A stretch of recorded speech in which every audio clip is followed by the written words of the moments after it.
I love you, Vivian. I can't wait to hold you in my arms. I stared at the message on my screen. 6 months of sweet words. 6 months of late-night phone calls. 6 months of promises and plans and dreams. All of it fake. I typed back, I love you too, David. I wired the $40,000 this morning. I hadn't wired anything. But David didn't know that. He didn't know that for 6 months I'd been documenting every lie, recording every call, tracing every IP address, building a case that would destroy him. He thought I was a lonely widow desperate for love. He had no idea I was a librarian with excellent research skills and absolutely nothing but time. Tomorrow, David was flying from London to meet me at the airport. He'd already given me his flight number. The FBI would be waiting at the gate. And 23 other victims were about to get their money back. My name's Vivian. I'm 59 years old, and I've been a widow for 4 years. My husband Gerald died in 2020, COVID. He went into the hospital on a Tuesday and was gone by Saturday. I never got to say goodbye. Sad. We had 31 years together. Not perfect years, no marriages, but good ones. We raised 2 kids, we built a life, and then suddenly, I was alone. The grief was overwhelming at first. I couldn't eat, couldn't sleep, couldn't imagine how I was supposed to live the rest of my life without him. Sigh. But time does what time does. The sharp edges softened. I went back to work at the library in Toledo, where I'd been for 22 years. I started seeing friends again. I adopted a cat named Biscuit. By 2023, I wasn't happy exactly, but I was surviving. Then my daughter suggested online dating. You're only 58. You've got decades left. Dad would want you to be happy. I resisted at first. The whole idea felt strange, disloyal somehow. But loneliness is a powerful thing. And one evening, after too much wine and too much silence, I created a profile on a dating site. That's where I met David. His profile said he was 62, a widower, a civil engineer working on a project in London. His photos showed a handsome man with salt and pepper hair and kind eyes. He messaged me first. Your smile reminds me of my late wife. I hope that's not too forward. It wasn't forward. It was exactly what a lonely widow wanted to hear. And that should have been my first warning. Calm. David was perfect. Too perfect. He remembered everything I told him. My birthday, my favorite flower, the name of my childhood dog. He asked about my day. He listened to my stories about Gerald without jealousy. A woman who loved that deeply is a woman worth loving, he said. I hope someday I can earn that same devotion. Sigh. We talked hours every day. Text messages, emails, phone calls. He had a lovely voice, slight British accent, warm and reassuring. Within a month, he said he loved me. Within 2 months, he was talking about marriage. And within 3 months, he needed money. The first request was small. His wallet had been stolen in London. He needed $500 to replace his ID cards and get through until payday. He was so embarrassed to ask. Calm. That's when I knew. See, I'm a librarian. Research is what I do. And something about David's story had always felt slightly off, so I'd already done some digging. His photos came from a stock image website. His engineering company didn't exist, and the phone number he called from traced to a call center in Lagos, Nigeria. Pause. I wasn't surprised. I was heartbroken. Not because I'd lost David was never real, but because I realized how easily I could have been fooled, how close I had come to being a victim. And I thought about all the other lonely people out there who were falling for this exact same scam. Determined. So, I made a decision. I wasn't going to confront David. I wasn't going to block him. I was going to play along, and I was going to destroy him. Calm. For the next 6 months, I became the perfect victim. I sent David the $500. He was so grateful, so loving. Then there was a problem with the London project. He needed $3,000 for equipment. I wired that. Then his mother got sick in America. He had to fly home, but his bank accounts were frozen because of some international regulation. He needed $8,000. I wired that too. Except I didn't wire anything. I opened a separate bank account. Every time David asked for money, I'd send him a confirmation screenshot I'd created in Photoshop. The money stayed safely in my account. Meanwhile, I was building a file. I recorded every call. Ohio is a one-party consent state. I documented every email, every text, every lie. I traced his IP addresses through the computer science teacher at my library's adult education program. Pause. And I found other victims. I searched David's photos online and found variations of his profile on 6 different dating sites. Different names, David, Michael, William, Charles, but the same script, the same sweet words, the same escalating requests for money. I reached out to the women who'd been targeted. Sad. Some of them had lost everything. Patricia in Arizona had sent $67,000, her entire retirement savings. She'd mortgaged her house. Ellen in Florida had sent $43,000.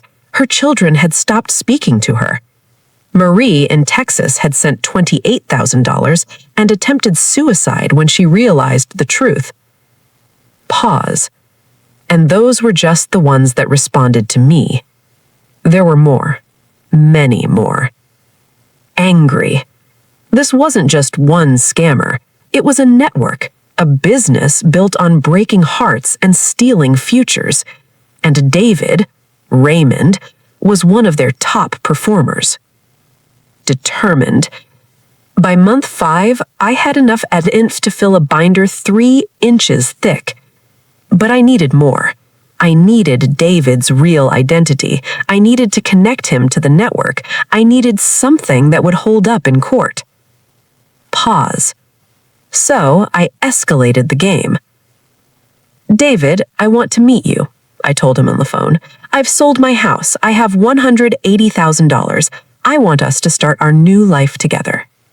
He was ecstatic, the biggest payday of his career. Calm. My darling, I'll fly to America immediately. Just wire me $15,000 for the plane ticket and visa fees, and I'll be there within the week. No, I said. I want to buy your ticket myself. Give me your passport information and I'll book everything. There was a long silence. This was the test. If he was a real person, this would be no problem. If he was a scammer, he'd have to make a choice. He gave me a passport. Real name, Raymond Okonkwo. Age 34, Nigerian citizen. Calm. David was 62 and British. Raymond was 34 and Nigerian. Same scammer. I booked him a real ticket. Lagos to London, to Chicago, to Toledo. First class, $4,240. He was shocked, delighted, and completely trapped.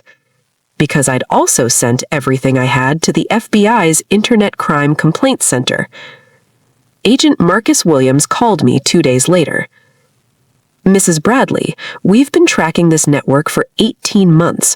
What you've compiled is extraordinary. We've never had a victim do this kind of work. I'm not a victim, I told him. I'm a librarian. We're very thorough. Agent Williams told me that Raymond Okonkwo was connected to a fraud ring operating out of Lagos. 18 known operatives, over $4.7 million stolen from American victims in 3 years, and Raymond was flying right into their hands.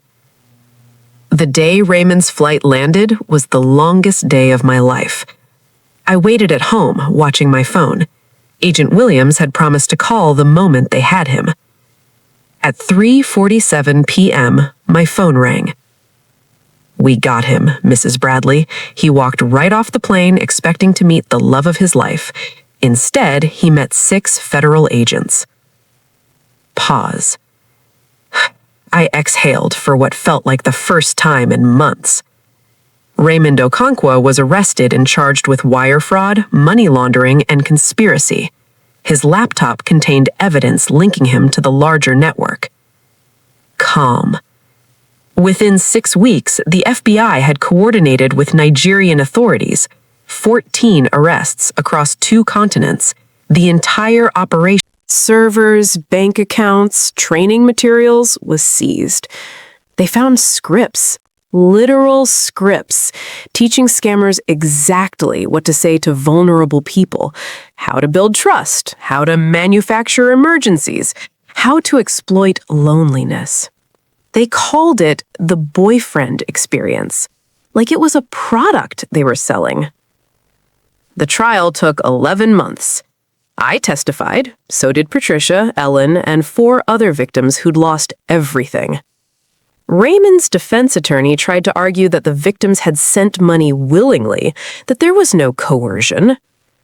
The prosecutor showed the jury Raymond's text messages. Old American women are stupid. They'll believe anything if you tell them you love them. This one is worth at least $200K. She's so desperate she can't think straight. The jury deliberated for 3 hours. Guilty. All counts. Raymond Okonkwo received 18 years in federal prison. His co-conspirators received sentences ranging from 4 to 15 years. And because of asset forfeiture, they recovered nearly $2.1 million. Not everything, but something. Patricia got $52,000 back. Ellen got $38,000. It wasn't their full losses, but it was enough to keep them in their homes. I didn't keep a penny. The money I'd sent had never left my account anyway, but I got something better than money. I got justice. That was 2 years ago. I still work at the library, still have Biscuit the cat, still miss Gerald every single day. But something changed in me during those 6 months. I discovered I was stronger than I thought, smarter than I gave myself credit for, more resourceful than I ever imagined, and I found a new purpose. I volunteer now with the FBI's Victim Outreach Program. When they identify someone who's been targeted by a romance scam, sometimes they send me to talk to them. Not to shame them, never that. These aren't stupid people, they're lonely people. People who wanted to believe in love. People who made themselves vulnerable because that's what love requires.